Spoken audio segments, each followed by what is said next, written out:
जब मैं 17 साल का था तब मैंने ये अनुभव किया था। उस समय मैं अच्छी स्थिति में था क्योंकि मुझे मुक्केबाजी और कुश्ती जैसे कई खेलों में महारत हासिल थी। लेकिन एक दिन मेरे स्कूल के एक कुख्यात अपराधी अलेक्जेंडर ने मुझसे लड़ाई के लिए कहा। मैं चकित हो गया और बोला, यदि मैं तुम्हें मारूंगा तो तुम सीधे स्वर्ग जाओगे। लेकिन मुझे ये नहीं कहना चाहिए था। वह अचानक गुस्से में चिल्लाया, मैं तुम्हारे टुकड़े टुकड़े कर दूंगा और फिर खा जाऊंगा। मैं उलझन में था, लेकिन मुझे एहसास हुआ कि मैं कुछ नहीं कर सकता। वह मेरे ओर दौड़ा और मुझे मुक्का मारा और मैंने भी गुस्से में आकर उसे मुक्का मारा। मेरी मुक्के से वह फर्श पर गिर गया और उसकी नाक से खून टपकने लगा। मैंने यह कहते हुए उसकी मदद करने की कोशिश की कि मुझे क्षमा करें और चलो इसे रोकें, लेकिन उसने मुझे पकड़ लिया, मुझे पटक दिया और मुझे पीटना शुरू कर दिया। मैं क्रोधित हो गया और उसे बुरी तरह से मुक्का मार दिया। वह फिर से गिर गया और उठ नहीं सका क्योंकि उसे दर्द हो रहा था। मैं उसे रुकने के लिए चिल्लाता रहा, लेकिन वह पहले ही आधा पागल हो चुका था। वह फिर उठा और मेरे पास आकर चिल्लाया, चलो लड़ाई करें। मैंने चिल्ला के कहा, बंद करो, यदि तुम ऐसा करते रहे तो तुम मर जाएंगे। उसने हंसते हुए कहा, बेशक हम में से एक को मरना ही होगा। वह मुझ पर झपटा और मैंने उसे उठाकर जमीन पर पटक दिया। उसने अपनी गर्दन तोड़ दी। अपनी गर्दन तोड़वाकर उठ गया और मेरी ओर वापस भागा। मैंने उसे अपने पैर से ठोकर मारी और नीचे गिरते ही उसका हाथ टूट गया।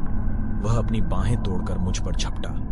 मैंने उसे रुकने के लिए चिल्लाया, लेकिन वह चिल्लाता हुआ मेरी ओर दौड़ा। जब तुम मर जाओगे तब मैं रुक जाऊंगा। मैंने उसे बहुत जोर से लात मारी और वह 10 फीट दूर उड़ गया।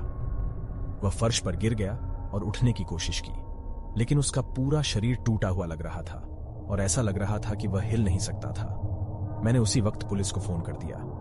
पुलिस पहुंची और उसे एम्बुलेंस में ले जाया गया। उसे अस्पताल में भर्ती कराया गया और गहन चिकित्सा इकाई में ले जाया गया। मैं घायल हो गया क्योंकि उसने मुझे पीटा भी था, लेकिन कोई बड़ी चोट नहीं आई। और थोड़ी देर बाद मुझे उसका एक और टेक्स्ट मैसेज आया। उस मैसेज पर 2 शब्द लिखे थे, लेट्स फाइट।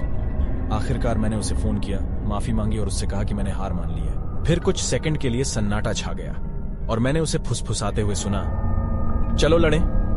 मेरा पूरा शरीर कांप उठा। उसने मेरी कोई भी बात नहीं सुनी। उसका एकमात्र लक्ष्य मुझसे लड़ना था। मैंने उसका नंबर ब्लॉक कर दिया। थोड़ी देर बाद मुझे एक लेटर मिला। चिट्ठी में एक बार फिर 2 शब्द लिखे गए, चलो लड़ाई करें। कुछ दिनों बाद मैंने एक दस्तक सुनी और बाहर देखा तो अलेक्जेंडर को वहां खड़ा पाया। वह अपनी बांह पर पट्टी बांधकर लंगड़ा रहा था। मैंने पुलिस को बुलाया और वह मेरे पड़ोस में मंडराता रहा। मैं आगे बढ़ गया और तब से मैंने उससे कुछ नहीं सुना। साल बीत गए और मैं अपने पुराने हाई स्कूल मित्र ल्यूक के पास गया और उसके साथ बात करते समय मुझे अलेक्जेंडर के बारे में सुनने को मिला। मुझसे लड़ने के बाद वह स्कूल में अन्य दोस्तों को लड़ने के लिए चुनौती देता रहा और अधिकांश बच्चे उससे इनकार करते रहे और उससे बचते रहे, लेकिन उनमें से एक निकोलस नाम के एक दोस्त ने लड़ाई स्वीकार कर ली और जब तक अलेक्जेंडर ने उसे मार नहीं डाला जो वहां था। अंत में अलेक्जेंडर जेल चला गया।